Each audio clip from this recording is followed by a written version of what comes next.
I'm Liam, and I have a younger sister named Penelope. When we were kids, we were inseparable.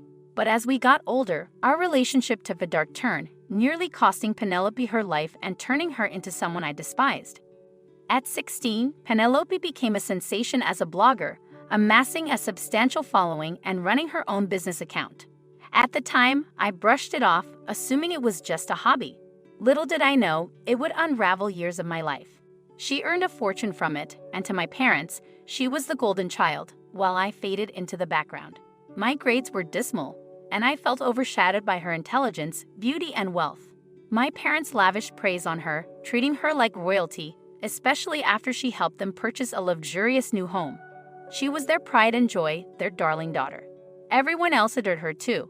Despite feeling overlooked, I genuinely wanted her to succeed. What I couldn't stomach was how she used me as a pawn to boost her fame. She began publicly humiliating me to grab attention. For instance, there was this one incident where she handed me a cup of hot milk with Oreos, except she had swapped out the Oreos for toothpaste and filmed me as I took a bite. It was humiliating, and I ended up vomiting in front of everyone. She even stopped using my name, instead referring to me as Potato Head due to my lackadaisical attitude and poor grades. But she had the decency not to use that nickname in public, as if that somehow made her considerate. However, what truly fueled my hatred for her was when my crush Henry, who was 2 years older than her, approached me for the first time ever to ask me out. In that moment, knowing I stood no chance with him, I lashed out, saying, "Figure it out yourself, you weirdo. I doubt my sister would want to date a loser like you." I humiliated him in front of his friends, ensuring he would despise me forever. Goodbye, dreams of romance and future husband goals. I resigned myself to a solitary existence, perhaps spending my days knitting dresses for my cat, Haiti, because in everyone's eyes, I was merely a waste of space. 2 years later, my sister's fame soared while I remained a nobody, working a part-time job. Then, out of the blue, everything changed. It was like fate had finally taken pity on me, and the tides were turning in my favor. It was akin to winning the lottery. It all began when Regina George, a social media influencer, announced a live stream on her page. While she was out at the hairdresser's, I ventured into her room in search of my beloved Billie Eilish hoodie. She knew I adored that hoodie and would often taunt me by borrowing it. As I rifled through her belongings, I couldn't help but feel disdain for the person she had become. Suddenly, I found myself mimicking her, driven by a desire to mock her antics. Sitting in her chair, I pretended to be her and inadvertently activated the live stream. I had no interest in social media and was clueless about how it functioned. Unintentionally, I went live and ended up mocking her on her own page. When she got wind of it, she rushed home, stormed into her room, and shoved me aside in a fit of rage. Confused and caught off guard, I pushed back and we erupted into a full-blown argument in front of the camera. It was like a scene straight out of the Kardashians, though certainly not by design. Naturally, my parents placed all the blame on me and punished me severely for nearly sabotaging my sister's career. Afterwards, they went to console her, concerned about how upset she was over the incident. I seethed with resentment at the unfair treatment. However, despite the fallout, an unexpected turn of events occurred. The video went viral, racking up countless views. People found my impersonation of Penelope hilarious from the get-go. Suddenly, I was thrust into the limelight. People clamored for more of my content. Yet, my sister, unwilling to acknowledge my newfound success, adamantly refused to mention me or collaborate on any videos. Undeterred, I decided to forge my own path. What I did next altered the course of my life forever. I created my own page and uploaded the video. To boost its visibility, I enlisted the help of a hacker to gain access to her account. Strategically, I promoted my new page to her followers, explaining my intention to post light-hearted videos imitating various personalities, all in good fun and without crossing any lines. To my amazement, my page took off like wildfire, with the video garnering an astonishing number of views. I was in disbelief at the rapid success. When my sister discovered what I had done, she flew into a rage. She threatened me, warning that if I didn't cease and desist and shut down my account, she would make me regret it. Yet she also knew that I held sway over most of her followers and had the power to tarnish her pristine image as well. In fact, I even went so far as to threaten her with live streaming without her knowledge, exposing her true identity to the world. Since that day, she backed off. I persisted in building my own page, and thankfully, it gained more popularity with each passing day. She seethed with envy as I soared to greater heights. With time, I began earning substantial income, enabling me to lavish my parents with brand new cars and lavish gifts in a bid to win their affection. My life underwent a dramatic transformation as I garnered attention from all corners. Finally, my parents showed me the love and approval I craved, and I found myself surrounded by adoring fans and supportive friends who made me feel cherished. Gradually, I became accustomed to this newfound adulation, even becoming fixated on it. There seemed to be an unspoken rivalry between Penelope and me, where success equated to garnering more attention and affection from our parents and society at large. Although I was well aware that much of the attention was superficial, I relished it nonetheless. It became an addiction, driving me to seek even greater acclaim. Thus, I resolved to bring her down, resorting to creating fake accounts to incite animosity against her. I engaged in malicious behavior, leaving derogatory comments on her posts and highlighting her flaws. Witnessing her sites suffer only fueled my obsession with mine. I grew incensed at any negative feedback on my own posts, immediately checking Penelope's page to ascertain whether the critic was one of her followers. I found myself waking up in the middle of the night to scrutinize my page, spending hours meticulously crafting each post to preempt potential criticism. My life became consumed by my online presence, driving me to extremes.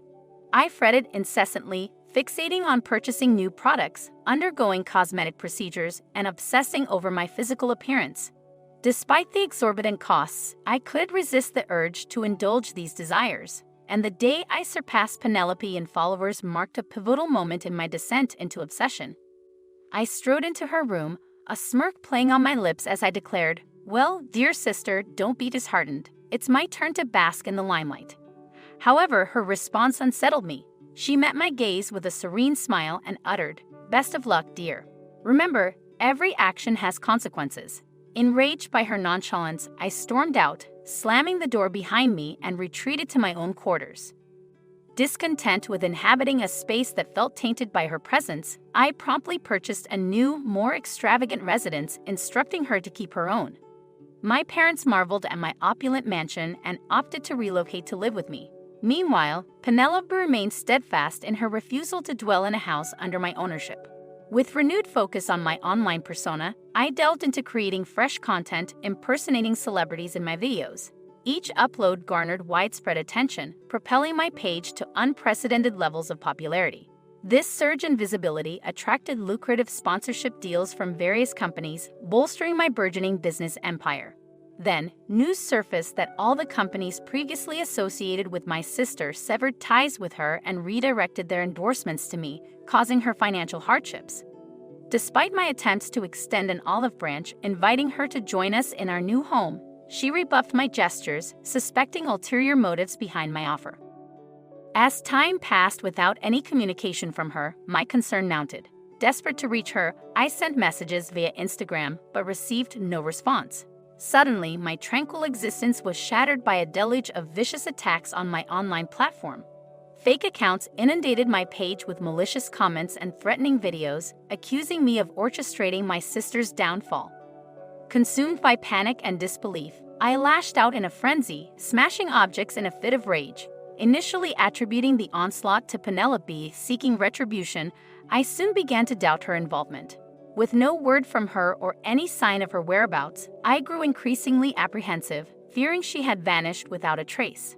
Despite efforts by my parents and her inner circle to locate her, her disappearance remained an unsettling mystery. My parents and I reached a difficult decision to report Penelope missing to the authorities, initiating an extensive investigation. Despite weeks passing, the search yielded no leads. All we could ascertain was her sale of the house, settling debts, and subsequent disappearance. Days turned into a blur of anguish for me. Despite our recent animosity, the thought of her vanishing filled me with profound sorrow. Our discord was transient, a byproduct of familial strife, overshadowed by underlying affection. Haunted by relentless worry, I resolved to disclose my transgressions to the public, consequences notwithstanding. My sole focus was Penelope's safe return. Summoning my resolve, I divulged the truth in a heartfelt video posted on my platform. I laid bare my obsession with online fame, detailing the malicious campaigns waged against her. Through tearful admissions, I begged forgiveness and implored my followers to aid in her search. The video garnered widespread attention, but with it came a deluge of condemnation and scorn, as anticipated. Unfazed by the backlash, I braced myself for the fallout, knowing my confession was necessary. Amidst the vitriol, a glimmer of hope persisted, buoyed by the support of a few empathetic souls. Months passed, yet Penelope remained elusive. Then, amidst the sea of disparaging messages, a peculiar note caught my eye. Its tone bore resemblance to Penelope's, punctuated with a familiar nickname. Intrigued and suspicious, I scrutinized the message for any semblance of truth. My skin prickled with unease as I absorbed the message. Sensing something amiss, I delved deeper, enlisting the aid of my hacker to uncover the sender's identity. What I unearthed left me reeling. It turned out to be a man named Leo, a fervent admirer of my sister. The revelation was jarring. Penelope had chosen to reside with a stranger after selling her home. The magnitude of her ego-driven decision baffled me. Rereading Leo's message, a sense of urgency washed over me. It felt as though Penelope was silently pleading for help. Without hesitation, I headed to the nearest police station, presenting them with the incriminating message. While I omitted details of the hacking, the authorities swiftly tracked down Leo's whereabouts. Upon arrival at his residence, the scene was chilling. Leo, upon sighting the officers, attempted to flee, but was swiftly apprehended. Inside, Penelope's presence loomed large. Her images adorned the walls, her endorsed products littered the space, and even her discarded tissues were treasured as mementos. As the police pursued Leo, I scoured the premises, eventually discovering Penelope confined in a cramped room, visibly distraught. Rushing to her side, I enveloped her in a comforting embrace as she wept in my arms. Now safe, Penelope harbors aspirations of attending college, while I've opted to pursue acting classes, finding traditional academia less appealing. Most importantly, our bond has been restored, characterized by playful banter and shared belongings, devoid of the toxicity of our past rivalry. Reflecting on my journey, I implore others to cherish their familial ties and remain vigilant against the pitfalls of obsession and ego-driven decisions. Let my tale serve as a cautionary reminder, urging individuals never to forsake their kin and to persevere in times of adversity.